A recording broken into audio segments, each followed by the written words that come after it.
present, take it all in. May ganun pa dapat tinginan.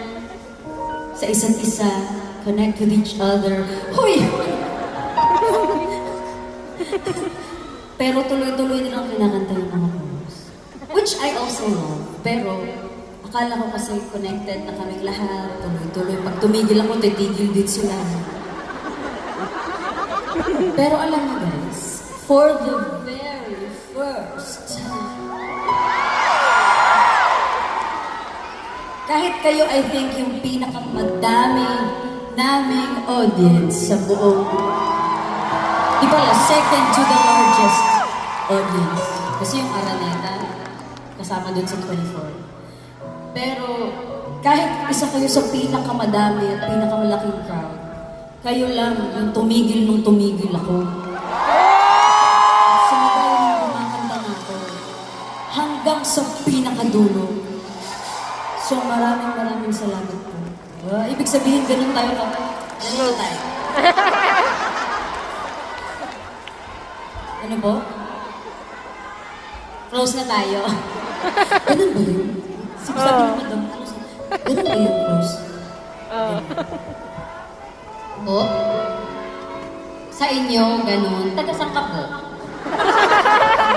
Taga-saan ka po sa atin? Sa Nueva Ecija. Sa Nueva Ecija. Sa close. Ano ba sa atin sa Bisaya? Ano talaga, diba? Close. Suod. Lagi ayaw lang gumupang kasuko. Ramata na ramata.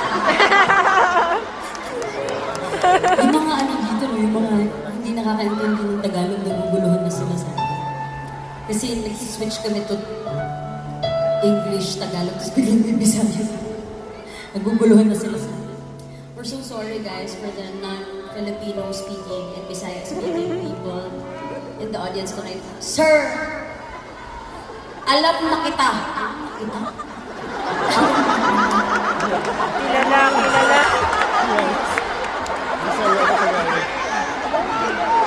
Si ano? Kilala na kita!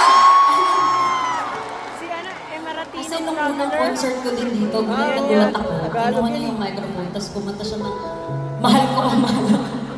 So, I'm not worried about you. I understand every word na sinasabi natin.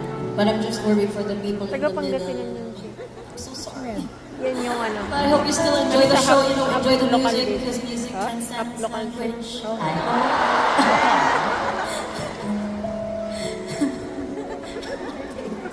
Need mong bilisan mag-chika, we need to wrap up by 10.